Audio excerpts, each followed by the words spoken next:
बिहार में अब बुर्का बन गया है राजनीति का नया एजेंडा। जी हां, कभी पहचान की आड़ में छिपने का जरिया तो अब वोटों की राजनीति का हथियार। चुनावी मौसम में नेताओं की जुबान पर अचानक बुर्का क्यों चढ़ गया है? बिहार की राजनीति में अब घूंघट नहीं, बुर्के की सियासत शुरू हो चुकी है। आपको बता दें कि बिहार में चुनावी माहौल के बीच बुर्का पॉलिटिक्स की नई बहस में सियासत लगातार बढ़ी है। बिहार विधानसभा चुनाव के पहले चरण की वोटिंग के बीच दरभंगा शहरी क्षेत्र के जिला स्कूल बूथ संख्या 276 और 277 पर बड़ा विवाद खड़ा हो गया। आरोप है कि यहां पर बिना पहचान जांच के नकाबपोश महिलाएं वोट डाल रही थी। दरौली इलाके से आई इन महिलाओं की पहचान सत्यापित नहीं की गई, जिसके बाद राजनीतिक माहौल गर्मा गया। इस पूरे मामले पर केंद्रीय मंत्री और बेगूसराय सांसद गिरिराज सिंह ने तीखा हमला बोला। उन्होंने कहा कि अगर हमें शंका होगी तो हम बुर्का उठवाएंगे। देश का संवैधानिक स्तर अभी नहीं गिरा है। देश संविधान से चलता है और चुनाव भी संविधान की तरह होता है। संविधान ने अधिकार दिया है, अगर शंका होगी तो राजनीतिक दल का पोलिंग एजेंट बुर्का उठवा कर देख सकता है और पहचान सुनिश्चित कर सकता है।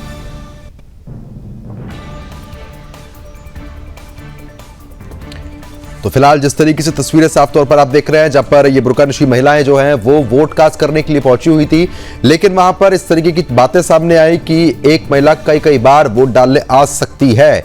ये शंका उनके मन में थी, जिसको लेकर विवाद खड़ा होता हुआ नजर आया। गिरिराज सिंह की तरफ से भी बड़ी बातें यहां पर कही गई। उन्होंने कहा कि अगर शंका है तो बुर्का हटाकर पहचान सत्यापित करी जाएगी, उसके बाद ही अंदर वोट डालने की परमिशन यहां पर दी जाएगी। इससे पहले ये मामले और भी जगह कई पर उठ चुके हैं, जहां पर आपको बता दें कि अगर हिंदू महिलाएं घूंघट डाल के आती हैं और अगर शंका होती है तो उनका घूंघट भी हटाकर उनकी पहचान को सत्यापित महिला पुलिस कर्मचारी जो है वो यहां पर करती हैं। ऐसे में हमें शंका होगी तो हम बुर्का हटवाएंगे, गिरिराज सिंह की तरफ से यह साफ तौर पर कहा गया है। तो फिलहाल आपको बता रहे हैं कि बुर्के में मतदान को लेकर विवाद जो है वो यहां पर खड़ा रहा है और गिरिराज सिंह की तरफ से इस पूरे मामले को लेकर क्या कुछ कहा गया है, हम आपको सबसे पहले वो सुनवाएंगे। आंगनबाड़ी सेविका थी, ये भारत है, इलेक्शन कमीशन का यहाँ कानून चलता है। क्या बुर्का जब आधार कार्ड बनवाने जाती है तो बुर्का नहीं उठाती है? एयरपोर्ट पर जाती है तो नहीं उठाती है? रिजर्वेशन कराने जाती है तो नहीं उठाती है? सरकारी फायदा लेने जाती है तो नहीं उठाती है? उस समय मुल्ला को नहीं दिखाई देता, केवल वोट में ही है। अब वोट में ये पाकिस्तान है कि बांग्लादेश है या इस्लामिक कंट्री है? ये सेकुलर कंट्री है। यहाँ अगर किसी को शंका होगा तो चेहरा हम उठवाएंगे ही। ईरान के लिए आई है जी। ये तो क्या यहाँ कुछ दिक्कत वगैरह भी हुआ? नहीं, कोई दिक्कत नहीं। कितना बूथ संख्या ये कितना है? 277 277 में आप गिराए हो। तो मतलब जो प्रशासन की तरफ से कुछ मतलब जो है सो दिक्कत भी हुई है? नहीं, कुछ नहीं, आसानी से गिरा दिया। आसानी से। आपको कोई दिक्कत भी हुई है यहाँ? दिक्कत तो नहीं हुआ है, माने हम लोग को जो आर्मी किया जाता है और कुछ आदमी है जो बुर्का वगैरह में है उसको जो है सो कुछ किया जाता है। अभी आप वोट गिरा के आई हैं? जी, कहाँ से आई हैं? जिला स्कूल में। जिला स्कूल में। तो कहाँ मकान हुआ आपका? मकान इमामबाड़ी। और तो अंदर में आप जो वोटिंग किए हैं तो बुर्का पहने हुए हैं, तो चेक उक भी हुआ था? नहीं हुआ। हाँ ना, नहीं हुआ ना? नहीं देखा गया आपको? नहीं। तो मतलब जो है सो यहाँ कोई तरह का समस्या भी है आप लोग को, पानी वानी की या कुछ? हमको तो समस्या इतना है, बीमारी है जी, शुगर की बीमारी है जी, बीपी है, थायराइड है, गठिया है, बहुत तरह की बीमारी है हमको जी। तो और भी कुछ मतलब जो है प्रशासनिक कुछ कोई प्रॉब्लम भी हुई है? प्रशासन कोई तरह का कोई दिक्कत? नहीं, कोई ऐसा दिक्कत हमको नहीं है। नहीं है? नहीं। और चेक नहीं हुआ आपका? नहीं, चेक नहीं हुआ। तो फिलहाल जिस तरीके से साफ तौर पर आपने प्रतिक्रिया जो है वो यहाँ पर सुनी है, मुस्लिम महिलाएं जो वहां पर वोट डालने के लिए पहुंची थी उनको कोई भी दिक्कत ऐसी नहीं हुई है, उन्हीं की तरफ से यहाँ पर बताया गया है। लेकिन अगर शंका होगी तो बुर्का हटाया जाएगा, इस बात का जिक्र गिरिराज सिंह की तरफ से यहाँ पर किया गया है। अब चर्चा को आगे बढ़ा लेते हैं, खास मेहमान हमारे साथ लगातार बने हुए, उन्हीं का रुख करेंगे। शोएब सिद्दीकी है, मुस्लिम स्कॉलर। शोएब जी, बहुत बहुत स्वागत आपका। मनोज बेचा जनसुराज के प्रवक्ता है, मनोज जी स्वागत आपका। शाहान परवेज आरजेडी के प्रवक्ता, शाहान जी स्वागत आपका। पंडित राज शर्मा कांग्रेस प्रवक्ता, पंडित राज शर्मा जी स्वागत। अमित तिवारी बीजेपी प्रवक्ता, अमित जी आपका भी सबसे पहले बहुत बहुत स्वागत है। अमित जी, सबसे पहले आप ही के पास आऊंगा, क्योंकि जिस तरीके से अब गिरिराज सिंह साफ तौर पर कह रहे हैं कि अगर जरूरत पड़ी और शंका है, अगर ये लग रहा है कि गड़बड़ हो सकती है, तो बुर्का उठाकर जो महिला हैं वो ही उन बुर्का नशी महिलाओं का बुर्का उठा के उनकी पहचान को सत्यापित करेंगी। क्या कुछ कहना चाहेंगे आप? प्रद्युम्न जी, देखिए, सबसे पहले तो इलेक्शन कमीशन ने बुर्का हो, घूंघट हो, इन सब पर अपने दिशा निर्देश पहले ही दे दिए थे। तो जो भी इस तरीके के उसमें आएंगे, उनको जो वहां पर एजेंट होंगे, वो अगर उनको कुछ डाउट होगा तो निश्चित तौर पे वो महिला वहां पे कर्मचारी रहेंगे, वो जाकर उनको सत्यापन करके फिर वो वोट देने के लिए दे सकते हैं। तो इसमें दिशा निर्देशों का पालन किया जाए, यही गिरिराज जी की भी मांग थी, और यही जहां भी ऐसी गड़बड़ियां पाई जा रही हैं, हम तो बस ये चाहते हैं कि इलेक्शन कमीशन ने जो गाइडलाइन दिए थे उसका पालन हो। अगर इसमें किसी को दिक्कत है, अगर वो जंगल राज बनाना चाहते हैं, अगर जंगल राज की तरफ जाना चाहते हैं, तो बिहार तो अब देखिए जंगल राज की तरफ जाने वाला नहीं है। जंगल राज की उस लालटेन को फूक फाक के हमने बुझाकर कबाड़ में फेंक दिया है, वो अब दौर आने वाला नहीं है। तो इसके लिए आप निश्चिंत रहें, कानून व्यवस्था हर जगह सुचारू रूप से काम कर रही है। हम ये सुनिश्चित करने का काम कर रहे हैं कि हर कहीं भी जहां जहां आरजेडी, आज सुबह से देखिए हमारे कार्यकर्ताओं को परेशान किया जा रहा है, वहां पर आरजेडी के गुंडे गांव से लोगों को निकलने नहीं दे रहे हैं। उन्होंने भरपूर प्रयास किया कि इलेक्शन की जो रफ्तार है उसको कम की जाए, उसको रोका जाए, उसको अटकाया जाए, लेकिन प्रभुत्व जनता है, वो बाहर निकली बिना किसी डर के निकली। ठीक है, शाहान जी बताइए, गुंडागर्दी फिर शुरू हो गई? वो जाएंगे, वोट देंगे और अपना वोट का अधिकार का पालन करेंगे। शाहान जी, गुंडागर्दी फिर शुरू कर दी गई? चलिए, अच्छा, नहीं, इन्होंने ये नहीं बताया गुंडागर्दी शुरू कर दी गई। इन्होंने ये बताया कि इलेक्शन कमीशन ने इनका सहयोग करना बंद कर दिया। इलेक्शन कमीशन के द्वारा जो इनको अपार सहयोग मिल रहा था, आज शायद उनको शिकायत इस बात की है कि उस अपार समर्थन का इलेक्शन कमीशन ने हाथ खींच लिया। और शायद कारण ये होगी कि जिस प्रकार से लगातार इलेक्शन कमीशन के ऊपर महागठबंधन के नेता, राहुल जी हों, तेजस्वी जी हों, और जितनी भी विपक्षी पार्टी हो, लगातार इलेक्शन कमीशन की विश्वसनीयता पे सवाल खड़ा कर रही थी, तो शायद इलेक्शन कमीशन को थोड़ा लाज लिहाज आया है, जिसकी वजह से अभी अगर अमित तिवारी जी कह रहे हैं कि इलेक्शन कमीशन की वजह से उनको दुख हो रहा है, तकलीफ हो रहा है, या वोटिंग को स्लो कराया जा रहा है उनके बूथों पर, तो ये तो उनकी शिकायत इलेक्शन कमीशन से दिख रही है। तो इलेक्शन कमीशन का जो अपार समर्थन भारतीय जनता पार्टी को मिलना था, वो नहीं मिल पा रहा है। और दूसरी बात कि मुझे ऐसा नहीं लगता है, मैं अभी कह रहा हूं आपको प्रद्युमन जी, कि अगर इलेक्शन कमीशन सचेत आज भी होता तो निश्चित रूप से गिरिराज सिंह जैसे लोगों पर आज मुकदमा होना चाहिए था। ड्यूरिंग द इलेक्शन जिस प्रकार से ये मुद्दे की राजनीति को भटकाकर, मुद्दे को के चुनाव को भटकाकर, जहां हम लोग एक साइड कह रहे रोजगार की बात होगी, पलायन की बात होनी चाहिए, इंडस्ट्रीज की बात होनी चाहिए, डेवलपमेंट की बात होनी चाहिए, वहां पर दूसरी तरफ सरकार और सरकार के मंत्री क्या कह रहे हैं कि बुर्का उठाकर देखेंगे। अरे तो शाहान जी, अब जब वोटिंग वाला दिन आ गया, अब कौन सी पलायन की, तो पहले की बातें है ना, अब कौन सा ये समय थोड़ी ना पलायन और रोजगार की बात करने का। क्या हमको आप बताइए ना, इस बेतुके बयान का क्या मतलब है? इस बेतुके बयान का क्या उनका मतलब? साफ तौर पर ये कहना था, मैं बता रहा हूं आपको, उन्होंने कहा कि अगर हमको शंका होगी तो हम उसको चेक करेंगे। और चेक भी कोई महिला ही करेंगी, कोई पुरुष तो करेगा नहीं। बस वही तो, अब मेरी बात सुनिए, तो ये शिकायत आपको किससे करनी है? इलेक्शन कमीशन से करनी है। इलेक्शन कमीशन ने ऑलरेडी वहां पर पर्दानशी महिलाओं को बैठा रखा है।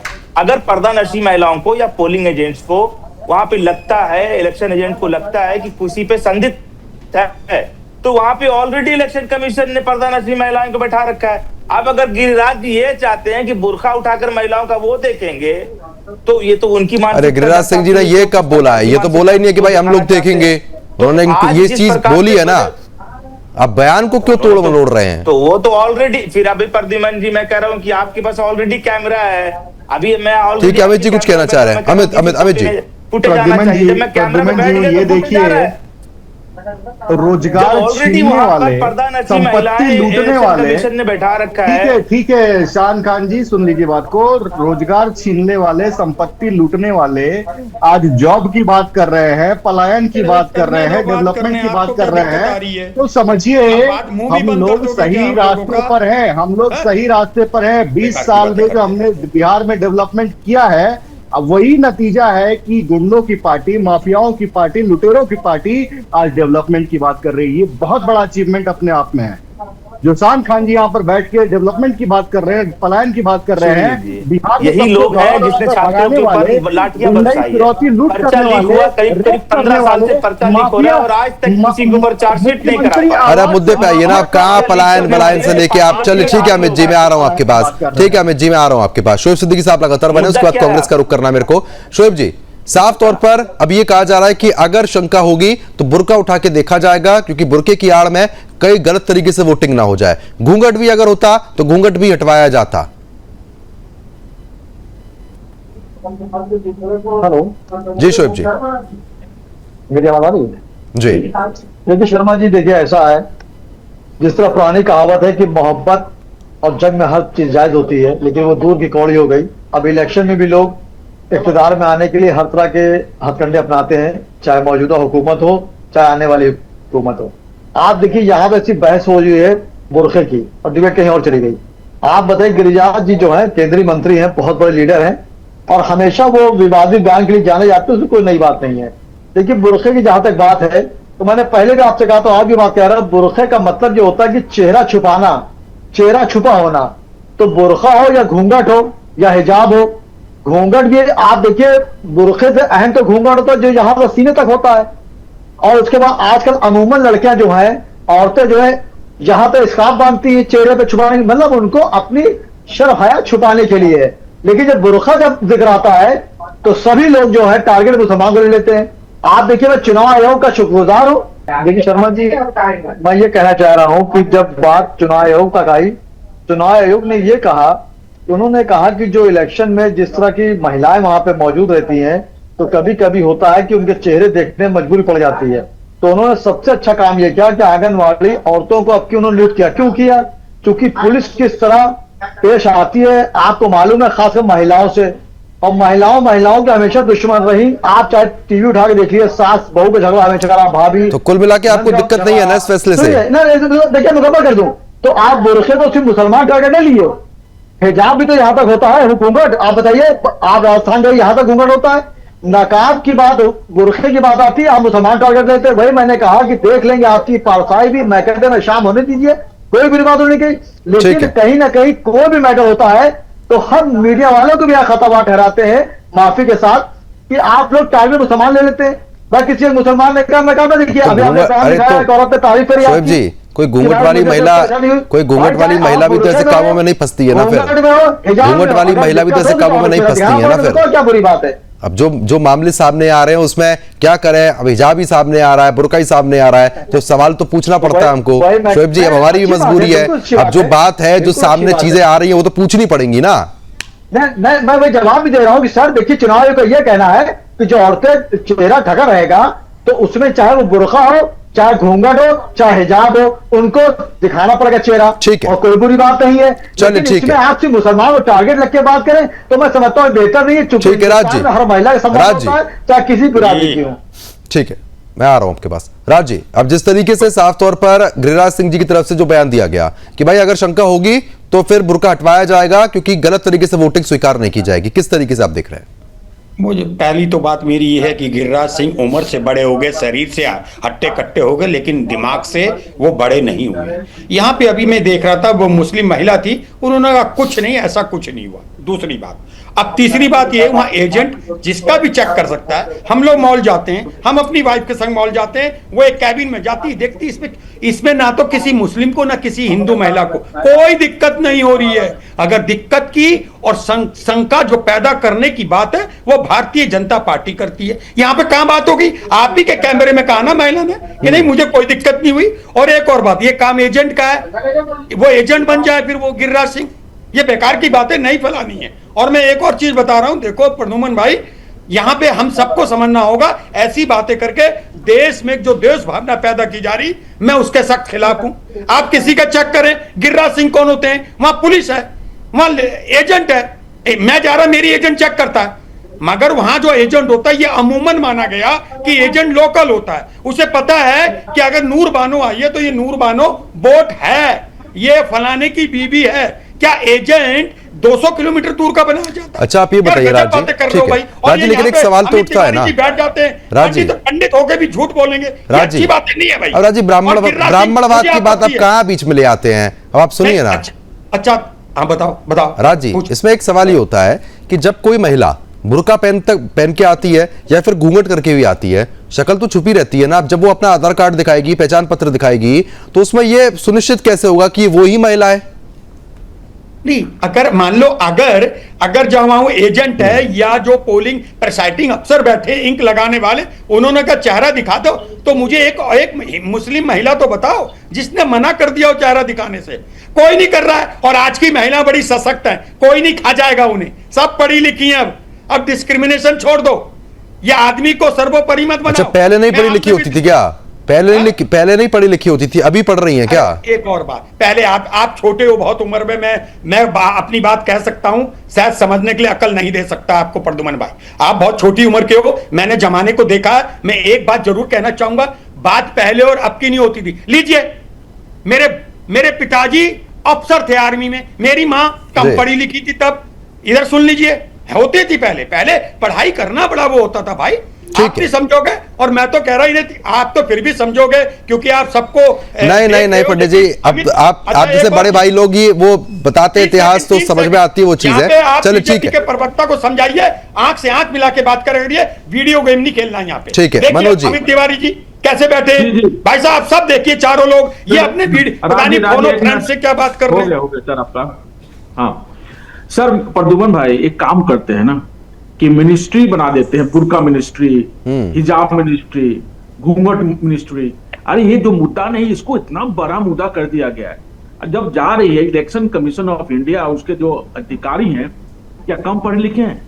उनके पास इंटेलिजेंसी कम है कि अगर कुछ चीजें मैच नहीं करेगी तो घूंघट उठाकर देखने के लिए बोलेंगी। अगर कोई महिला वहां पे कहती है कि मैं घूंघट उठाकर नहीं दिखाऊंगी, तब कोई मुद्दा बनता है। ये तो मुद्दा ही नहीं है ना मनोज जी। ये तो मनोज जी, जब फर्जी वोट पड़ जाएंगे ना, जब फर्जी वोट पड़ जाएंगे तो आप ही सबसे पहले कहेंगे कि भैया आप लोग क्या कर रहे थे, आपने क्यों चेक नहीं किया? हम कुछ इलेक्शन कमीशन सोया हुआ था क्या? सबसे पहले आप ही लोग बोलेंगे। प्रद्युमन जी एक बात सुनिए प्रद्युमन जी, आइए देखिए, चलिए बुर्का पहन के जा रही है आरुषा जी, ये तो अपना ड्रेस कोड है ना, ड्रेस कोड पर किस वो लगाएंगे, क्या रोक लगाएंगे कौन सा ड्रेस पहनना चाहिए, कौन सा ड्रेस नहीं पहनना चाहिए? चलो ठीक है, कोई धोती पहन के जाएगा तो बोलिए मत पहन के आइए। नहीं, बात शक्ल छुपाने की है, बात शक्ल छुपाने की है, धोती की बात नहीं। जो सभी प्रवक्ता है वो हमारे साथ बने हुए हैं। अमित जी, क्योंकि देखिए अब तो साफ तौर पर यही ठहरा दिया गया है, पंडित राज शर्मा जी साफ तौर पर कह रहे हैं कि भाई ये तो कोई मुद्दा ही नहीं है। शान जी ने कह दिया, मनोज जी कह रहे हैं कि भाई ये तो कोई मुद्दा ही नहीं है, जब महिलाएं मना करें तो मुद्दा बनता है। अमित जी बताइए। जी देखिए, वही मैंने अपने शुरुआती वक्तव्य में कहा था कि इलेक्शन कमीशन ने गाइडलाइंस दे दिए थे और गिरिराज सिंह जी ने भी वही कहा कि उस गाइडलाइन का पालन होना चाहिए, पहली बात। दूसरी बात, राहुल गांधी हो, राज शर्मा जी हो, राज शर्मा मेरे बड़े भाई हैं, अगर आप मुझे अनुमति देंगे बोलने की, मुझे बोलने की, तो आपकी बड़प्पन बढ़ेगी। किसी ने आपत्ति करी, किसी ने बुर्के के लिए आपत्ति करी, जंगल राज का प्रतिरूप आपको बने घूम रहे हो जी, जंगल राज का प्रतिरूप आपको आपके डिबेट में दिख रहा है किस तरीके से जब एक आदमी बोलने लगता है तो ये छटपटाने लगते हैं। तो इनको आप इग्नोर करिए, ये अपने आप में ही तिलमिलाने लगेंगे, तो इसको कुछ करने की जरूरत नहीं है। आज महिलाओं की अस्मिता लूटने वाले, आज महिलाओं के सम्मान के साथ खिलवाड़ करने वाले लोग, जो कभी पलायन होता था तो अपनी घर के बहन बेटियों की सम्मान को बचाने के लिए पलायन करते थे लोग, अपने नौकरी को बचाने के लिए पलायन करते थे लोग, आज वो बात कर रहे हैं यहाँ पर महिला सम्मान की, महिला के सुरक्षा की, महिला के अस्मिता की। तो हंसी आती है जब लोग ऐसे बचकानी बातें। और राज शर्मा जी तो काफी वरिष्ठ हैं, उन्होंने राजनीति को देखा है, उन्होंने राजनीतिक जीवन काफी लंबा जिया है, बड़े भाई हैं, किस तरीके से अनर्गल बातें करते हैं। देखिए, आज जो वोटिंग परसेंट बढ़ा है, निश्चित तौर पे विपक्ष तो तिलमिलाया हुआ है, क्योंकि जो एक भय मुक्त वातावरण हमने दिया है। आज लोग निकल कर आ रहे हैं, अपने मत का प्रयोग कर रहे हैं। उनको ये विश्वास है कि उनका मत जो उन्होंने दिया है वो लूटा नहीं जाएगा, उनका मत सुरक्षित है, जिसको दिया है उसी को जाएगा। इसलिए आज ये टर्नआउट देखने को मिलता है। आपने राहुल गांधी को तो देखा होगा किस तरीके से वो बात कर रहे थे कल अपने प्रेस कॉन्फ्रेंस में। तो जिनका कोई आधार नहीं है, जिनका बिहार में कोई आधार नहीं है, जिनका बिहार में कोई जनाधार नहीं है, आज वो अगर इस तरीके की बात करते हैं तो इसमें हैरानी नहीं होती। ठीक है, तो कुल मिला के ये बुर्के वाला जो मामला है वो आप समझा दीजिए एक बार। ठीक है अमित जी, बुर्के वाला जो मामला है, आप लोगों को ये शंका है कि बुर्के की आड़ में कहीं ना कहीं बिहार में गलत तरीके से वोटिंग ना हो जाए, ये शंका है? निश्चित तौर पे बुर्के की आड़ हो, ये इनका भैया, ये इनका चाल चलन है, चरित्र है इनका। जब पकड़ा गया बलगैया करता हुआ है इसमें, और अमित शाह जी कह रहे हैं उन्हें जिता दो। बहुत ऐसी घटनाएं आई हैं, चाहे वो मॉल हो, चाहे आप सबको किसी भी जात का हो, किसी भी धर्म का हो, आप सबको अपना परिवार समझिए। आपको ऐसे वीडियो शान जी साफ तौर पर कह रहे हैं उन लोगों को शंका है। शान जी, उसके बाद शोएब जी के बाद। शान जी बोलिए। शर्मा जी ऐसा है, नहीं शान जी, शोएब जी मैं आ रहा हूँ आपके पास। मुझे लगता है कि प्रद्युमन जी, मैं बोलूं शर्मा जी, किससे कह रहे हैं आप? शोएब जी मैं आ रहा हूँ आपके पास। मुझसे कह रहे हैं शोएब से कि आप और हम सब जी। शर्मा जी अरे एक मिनट, मुझे लगता है आप और हम सब लोग ने वोट देने का मतलब ये है, जब हम लोग बूथ पर गए होंगे तो हम लोगों ने सब ने वोट दिया है। और जो लोग आज आरोप लगा रहे हैं, मैं उनसे पूछना चाहता हूं कि कभी आपने भी वोट देखा होगा?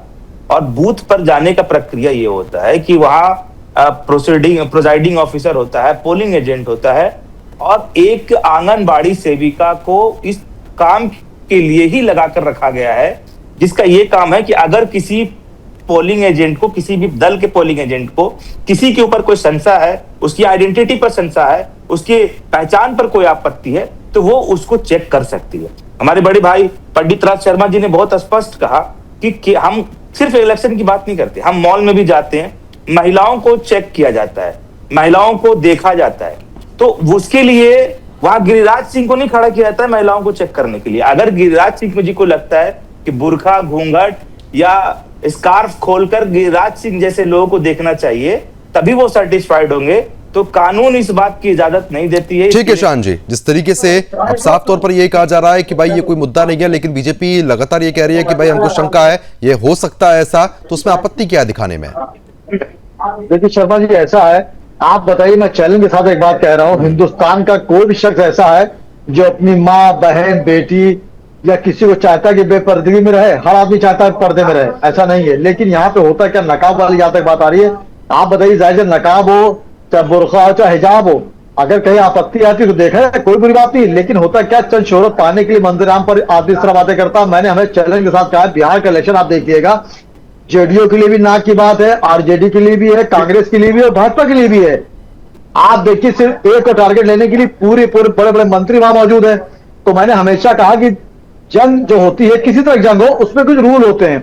लेकिन अब आदमी इस हद तक गिर जाए, महिलाओं की बात करने लगे, तो मैं समझता हूँ बेहतर नहीं है। आप बताइए, हिंदुस्तान पहला और आखिरी मुल्क है जहां औरतों को देवी का दर्जा दिया गया है, और कभी भी यह भी कहा गया कि समुदाय की बात है। आप बताइए सर, होता क्या, सियासी पार्टियां जब लड़ती है तो आवाम उसी तरह परेशान होती है जिस तरह माँ बाप के झगड़े मासूम औलादें परेशान होती हैं। आप सिर्फ इक़्तिदार में आने के लिए, कोई इक़्तिदार से ना हटे इसलिए आप महिलाओं पे लांछन लगा रहे हैं। आप बताइए, किसी औरत ने इनकार किया कि मेरा चेहरा देखा जाए? आप बताइए, आप महिलाओं का बड़ा गुणगान कर रहे हैं। आप सुनिए ना, बहुत गुणगान कर रहे हैं आप महिलाओं का। महिलाएं देवी होती हैं, लव जिहाद में उन्हीं देवियों को आप लोग फंसा देते हैं। माफ कीजिए, आप तो कर रहे हैं, आप तो सज्जन व्यक्ति हैं, जो ऐसे आपके मजहब के जो ऐसे जिहादी हैं, तो ऐसी लड़कियों को फंसाते हैं। वो आवाज कट रही है आपकी, मेरी आवाज आ रही? देखिए, जहां तक लव जिहाद वाली बात है, तो मैंने हमेशा कहा कि संविधान से अलग हट के कोई भी होगा, चाहे शोएब सिद्दीकी हो, चाहे शर्मा जी हो, उनको बख्शा नहीं जाएगा। लेकिन एक बात शर्मा जी, आप ये बताइए, जब भी कोई बात आती है तो सिर्फ टारगेट मुसलमान आ जाते हैं। अगर शोएब सिद्दीकी ने गलती कर दी, आपको पूरी कौम को आप पीस देंगे, ऐसा नहीं है। अब आप बताइए, बिहार के इलेक्शन में एक केस नहीं है, ऐसे अनगिनत केस हुए हैं। आप बताइए, कौन पार्था उसमें बता दीजिए, आप कितने लोग पार्था जो इलेक्शन लड़ रहा है? ठीक है। आप बैकग्राउंड देखिए, लेकिन आप एक के पीछे खड़े हाथ धो के, ये गलत चीज है ना।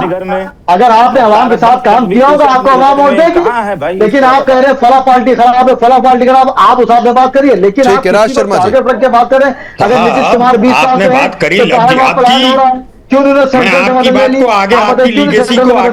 मदद नहीं ली, ये डिबेट आगे दूसरों से ले ली।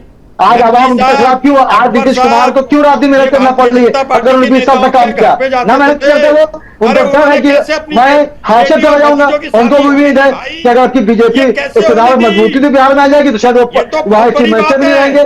तो अगर शोएब सिद्दीकी ने कुछ ऐसा किया, 20 साल सर बहुत होते हैं, 5 साल बहुत होते हैं। चलिए ठीक है, ठीक है शोएब जी, चलिए ठीक है शोएब जी, मैं आ रहा हूँ आपके पास, मनोज जी का भी रुख करना है, ठीक है मैं आ रहा हूँ आपके पास। राज शर्मा जी, मैं अब दूसरी बात कहता हूं, मुझे बस यहां एक चीज दिखाइए, किसी महिला ने, किसी मुस्लिम महिला ने आपत्ति उठाई कि मैं नहीं दिखाऊंगी? किसी राजनीतिक दल ने कहा कुछ? खाम खा लिए घूम रहे हैं। एक अमित तिवारी जी मेरे छोटे भाई हैं, ये मुझे इमोशनल ब्लैकमेल कर देते हैं, मैं कुछ कह नहीं पाता हूं। मैं ये कह रहा हूं, ये कहां से आया मुद्दा? नहीं कांग्रेस पार्टी, आप लोग बिहार में कुछ कह पा रहे हैं वैसे? अगर और मुद्दों की बात करें, आरजेडी का ज्यादा प्रभाव नहीं देखने को मिल रहा। एक और मेरी बात सुनिए आप, आरजेडीओ मेरा महागठबंधन महावफादार है देश के लिए। और लोग आपके चैनल पे कहता हूं, अगर आपके चैनल को करोड़ देख रहे, अगर सनातन धर्म का, अगर प्रद्युमन शर्मा का, अगर राज शर्मा का, अगर मनोज बेटा का, अगर तिवारी जी का कोई सबसे बड़ा दुश्मन है तो वो बेटी चलाओ पार्टी है, भारतीय जनता पार्टी। हम चारों की दुश्मन है। भारतीय जनता पार्टी से अपने बच्चों को बचा लो, वरना हमारे बच्चे बेरोजगार हो जाएंगे दोस्त, और 10वीं से ऊपर नहीं पढ़ेंगे। मनोज जी, आप क्या कहना चाहेंगे? मैं यही कहना चाह रहा हूं कि जो भाजपा ने ये मुद्दा बनाया बुर्का वाला, ये पोलराइज वाला मुद्दा है, क्योंकि वो हिंदू मुस्लिम हमेशा कर करके सुर्खियों में रहना चाहता है। इनफैक्ट देखा जाए, आप भी देख रहे होंगे कि मुद्दा है ही नहीं। अगर मुद्दा होता, कोई महिला जाकर के ये आपत्ति करती कि भैया मैं बुर्का हटा करके अपना चेहरा नहीं दिखाऊंगी, तब मुद्दा बनाइए ना। कोई भी संदिग्ध व्यक्ति हो, उसको संदिग्ध लगता है, तब कोई मुद्दा होता है कि भाई बुर्का पहन के आ रहे हैं, कोई बोलेगा लुंगी पहन के आ रहा है। चलो ठीक है अमित तिवारी जी, अगर अब खास बात यह है, जांच करने में अगर आपत्ति उठा रहे हैं या उसमें सहयोग नहीं कर रहे हैं, तब मुद्दा बनाइए, तब नेशनल मुद्दा बनाइए, तब बिहार का मुद्दा बनाइए। बिहार में बहुत सारे मुद्दे हैं सर, बहुत सारे मुद्दे हैं। बिहार पिछड़े का पिछड़े पैदान पे है, उसको लेके जाना चाहिए, उस पर काम करे, उस पर काम करे, बुर्का को छोड़िए, घूंघट को। चलिए ठीक है, मैं आ रहा हूं आपके पास अमित तिवारी जी। चलिए ठीक है, आ रहा हूं मनोज जी। चलिए ठीक है, नहीं अब वो तो जब कोई मुद्दा उठेगा तो बातचीत तो उस पर करनी पड़ेगी। तिवारी जी, साफ तौर पर चाहे शान परवेज जी की बात कर लें, शोएब सिद्दीकी जी, पंडित राज शर्मा, मनोज बेटा की बात कर लें, आप साफ तौर पर आपके बड़े भाई जो कांग्रेस के प्रवक्ता है पंडित राज शर्मा जी, वो तो साफ तौर पर कह रहे हैं कि भैया आप तो इमोशनल ब्लैकमेल कर देते हैं, इसलिए मजबूरी में कुछ बोल नहीं पा रहे हैं, लेकिन आप लोगों से घृणा बहुत करते हैं, कह रहे हैं भैया इनको हटाओ, ये तो देश बर्बाद कर रहे हैं, बच्चों को नौकरी नहीं मिलेगी। अब आप लोग बिहार में, खैर आप तो नहीं, आरजेडी दावा कर रही है सरकारी नौकरी का, कैसे हो पाएगा? वही प्रद्युमन जी, मैंने कहा कि इनकी बातों में ही विरोधाभास है। आप एक तरफ कहते हैं कि इमोशनल भी कर देते हैं, आप एक तरफ कहते हैं कि हमारे बड़े भाई छोटे भाई भी हैं, और आप ही कहते हैं कि यही लोग बिहार को लूट रहे हैं। ऐसा कैसे हो सकता है? नहीं हो सकता ना। अगर बिहार को कोई लूटा है तो उसका साक्षात प्रमाण है चारा घोटाला, जिसमें आपके ही नेता अभियुक्त हैं, उसमें जेल में सजा काट रहे हैं। अभी आरोप किसी घोटाले में अभी वो फिर से जेल जाएंगे। अभी जन स्वराज वाले बहुत मन कर रहा है बीच में बोलने का, मैंने खैर इनके बीच में नहीं बोला। जन स्वराज का क्या दावा है कि सरकार बनते ही शराब हटा देंगे। अरे भैया, ऐसे तो बहुत सारी चीजें प्रतिबंधित है, उनको भी हटा दीजिए। आपको किस स्तर पर जाकर आपको राजनीति करनी है, किस स्तर पर जाकर आपको बिहार के लिए कुछ करना है, वो स्तर ही दिख रहा है कि आप क्या करना चाहते हैं। आप देखिए, अभी सिद्दीकी जी ने कहा, मैं एक एक करके बात करेंगे, एक एक करके बात करते हैं, फिर शान परवेज जी का मुझे रुख करना है, ठीक है, एक एक करके बात करते हैं, एक एक करके बात करते हैं, ठीक है, एक एक करके। सेकंड दीजिएगा, मैं अपनी बात को खत्म कर रहा हूँ। अभी सिद्दीकी जी ने कहा कि महिलाओं का पर्दा हो या घूंघट हो, उनको क्यों छेड़ा जाना चाहिए इस तरीके से। तो भैया, आप कुछ महीने पहले यही राहुल गांधी थे जो महिलाओं को बूथ में देखना चाहते थे सीसीटीवी में। वो इलेक्शन कमीशन को बोल रहे थे कि महिलाओं का वीडियो मुझे देखना है सीसीटीवी में। वो किस बिना पे बोल रहे थे? क्या सब महिलाओं के स्मिता यार को महिलाएं नहीं पूरे किया हिंदुस्तान में जाता? वर्ल्ड में जा रही हैं, उनको डिस्क्रिमिनेशन क्यों कर रहे हैं आप महिलाओं का?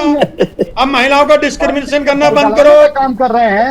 बाप के भोगी बनना शान जी। बंद करो। सीसीटीवी का खेल कांग्रेस पार्टी से अच्छा कौन समझ सकता है? मैं बहुत कम वक्त दूंगा अजमेर मगर में जो कांग्रेस पार्टी ने खेला था, अब क्यों ब्लैकमेल करके फिर उसके साथ क्या दुष्कर्म किया, इससे अच्छा सीसीटीवी का खेल कांग्रेस पार्टी से अमित अच्छा जी के अगर हो हो गया सकता है। तो फिर तो निश्चित तौर चलो पे ठीक है अमित जी, जो मुझे इलेक्शन allow कमीशन ने करें आप। गाइडलाइन दिए हैं उसी पर आगे काम होगा।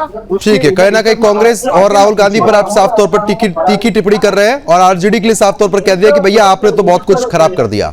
बताइए मैं कहूँ शान जी। नहीं मैं ये कह रहा हूँ अमित भाई को ये अमित जी को ये बताना होगा कि कम से कम अभी ये आ रहे हैं, रोजगार की बात करने आ रहे हैं। अभी इनका अच्छा लगा इनका सुन के कि चुनाव फिर से ये रोजगार पे लड़ना चाहते हैं।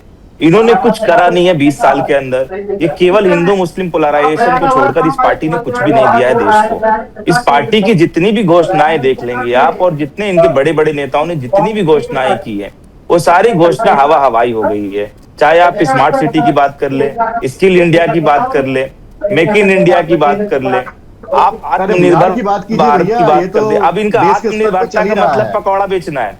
ये वही लोग हैं जिनके पास कुछ भी नहीं है कहने को। ये वही लोग हैं जो दूसरे के कार्यकाल को लीप पोत कर कह रहे, बोर्ड लगाकर कि मेरा योगदान है। अब आप आ जाइए कि जहां एक तरफ प्रद्युमन जी चर्चा हो रही है अच्छा शान जी, शान जी मैं एक सेकंड के लिए आपको रोक रहा हूं। नहीं बस एक सेकंड के लिए माफी के साथ रोकना चाहूंगा। एक बार मैं पीसीआर टीम को बोलूंगा कि आवाज में बहुत डिस्टर्बेंस आ रहा है, एक बार उसको चेक करें।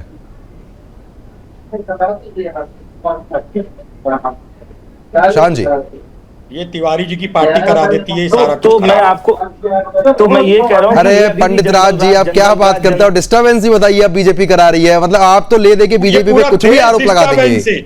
आपका चैनल तो पूरा देश। जी शान जी बताइए। मैं आपको बता रहा हूँ कि आज भी ये लोग जंगल राज की बात करके, कौन सी जंगल राज की बात कर रहे हैं जिसको हमने देखा भी नहीं। हमारे जनरेशन के लोग उस काल की, जिस काल का मुझे याद है, कर रहे हैं, मुझे याद है, मेरे बाप दादा ने बताया है। मैं बताता हूँ अमित भाई सुनिए ना, मैं बहुत अच्छी बात कर रहा हूँ आपसे। जिस जंगल राज को हमने देखा वो ये देखा गोपाल खेमका को दिन दहाड़े मार दिया गया। हमने जिस जंगल राज को देखा वो ये देखा कि आनंद सिंह जैसा एक दुर्दांत अपराधी जाकर दुलार चंद यादव की चुनाव प्रचार में जाकर हत्या करके चला आया और उसकी लाश को कहीं ना कहीं गाड़ी से रौंदते हुए चला आया। हमने उसी अपराधियों को देखा था कि 6 महीने पहले उसने 350 राउंड AK-47 से गोली चलाई और सरकार ने उसके बचाकर और उसको रिवॉर्ड में वहां का टिकट दिया। हमने ये भी देखा इस सरकार को कि एक दुर्दांत अपराधी को जेल से बाहर निकालने के लिए जेल मैनुअल तक बदलकर बाहर निकालना पड़ा। तो आप कौन सी जंगल राज की बात करते हैं? मैं जिस जंगल राज को देख रहा हूं शायद इससे बड़ा कहीं कुछ नहीं हुआ होगा। आज मैं ये कहना चाह रहा हूं प्रद्युमन जी कि आज बिहार क्राइम कैपिटल बन गया। ये एनसीआरबी का डेटा कह रहा है, ये कोई विपक्ष का डेटा नहीं कह रहा। ये एनसीआरबी का डेटा कह रहा है कि बिहार क्राइम कैपिटल है। बिहार में राज जी ऐसा हुआ है क्या? चलिए ठीक है, विपक्ष में आप बोलेंगे। राज जी की प्रतिक्रिया जानना जरूरी है। सरकार का आलम ये है। नहीं मैं बता दूं, मैं देखिए मेरी बात सुनिए, मेरा क्लेम है, बस मैं अपनी टाइम नहीं लूंगा। शान भाई ठीक है बस 10 सेकंड और दे दीजिए शान जी को। बस मैं एक बात कहना चाहता हूं कि अगर इस देश को बचाना, अगर हम चाहते हैं। राज जी मैं आ रहा हूं आपके पास। राज जी आपको पूरा समय दूंगा, शान जी को एक बार सुन लेते हैं। मैं आज कह रहा हूं कि कई सिंसियर मुद्दे हैं, कई मेजर इश्यूज हैं। आज अगर आपके पास कोई चुनाव, जिस प्रकार से पहले चरण की वोटिंग आज हो गई, during the election, during the voting आप जब देख लिए कि रुझान आपके फेवर में नहीं है, आप हिंदू मुस्लिम करने लगे। आप वही पार्टी है, वही सरकार है जिसने कड़ाके की सर्दी में बच्चों के ऊपर लाठियां चलाई, जिसने दिन दहाड़े जब बच्चे रोजगार मांग रहे थे आपने उनको जेलों में ठूसने का काम किया। आप वही सरकार के लोग हैं जिसने 15 साल से पर्चा लीक कराने का काम किया। चलो ठीक है, अब इसका जवाब लेंगे। अब ठीक है, आपने आरोप लगाया, इसका जवाब लेंगे हम। ठीक है, आपको यह एक सेकंड नहीं मैं आपने वही पार्टी वही सरकार है आपकी कि आपने मुजफ्फरपुर शेल्टर होम को जो मुख्य आरोपी हैं, आज उसके लोग आपके पार्टी से चुनाव लड़ रहे हैं। ठीक है, बुर्के के पीछे जो सियासत छिपी हुई है वो हम जानने की कोशिश कर रहे हैं। शान जी ने कई बड़े आरोप यहां पर लगाए हैं। राज जी मैं आप ही के पास आऊंगा, लेकिन अमित जी इसका जवाब आप जरूर दीजिएगा, क्योंकि जंगल राज से लेकर रोजगार पलायन के मुद्दे पर वो साफ तौर पर आप ही को घेर रहे हैं कि बिहार अब कैपिटल क्राइम है। सच है क्या?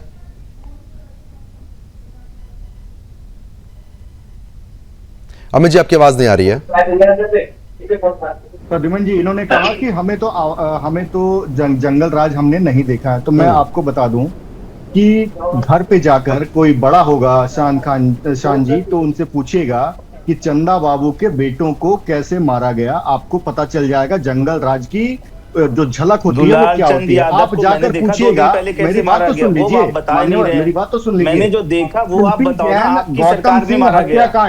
दुलार चंद यादव को आपकी सरकार में मारा गया, वो कैसे मारा गया, किसने मारा, ये बताओ। आप नहीं सुनना चाहते हैं? ये बिहार आज कैपिटल बना है नहीं बना, ये बताओ। नहीं, आप जवाब देते, मैं आपको यही बोल रहा हूँ, मुद्दे आप ये नहीं है। आप 20 साल से शासन कर रहे हैं और बहस कर रहे हैं 20 साल पीछे पे। आपने 20 साल में क्या करा है? कौन सी इंडस्ट्री आपने लगाई, रोजगार कहाँ दिया? दादाजी, किस IAS की पत्नी को अपहरण कर लिया गया और 2 साल तक उसके साथ बलात्कार होता रहा? आप जाकर पूछिए। बड़े बूढ़ों से अगर आप बात करेंगे तब जाकर आप। और ये मैं तो देख रहा हूँ ना मुजफ्फरपुर शेल्टर को, डंके की चोट पर कह सकता हूँ कि RJD अगर आएगी तो जंगल राज वापस आएगा। वो मैं क्यों कह रहा हूँ आपको बताता हूँ।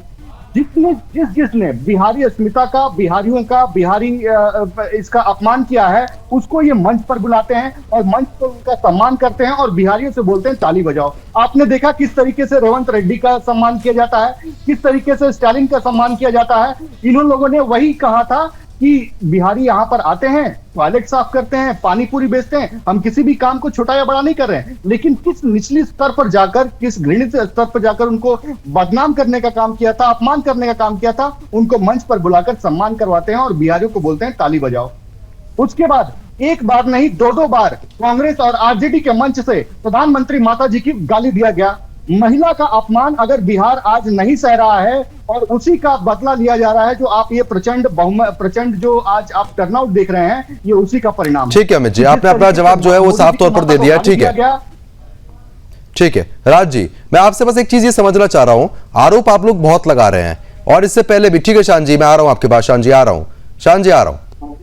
दिन पहले आपकी महिला नेता पकड़ी गई सेक्स रैकेट चलाते हुए। उन्होंने उसने कहा, स्वीकार किया कि भारतीय जनता पार्टी के बड़े नेताओं को लड़कियां सप्लाई की जा रही थी। ठीक है शान जी, ठीक है शान जी, मैं आ रहा हूँ आपके पास, आ रहा हूँ। बिहार का ठीक है शान जी, डेवलपमेंट की बात करते, आपके पास कुछ है बात करने को?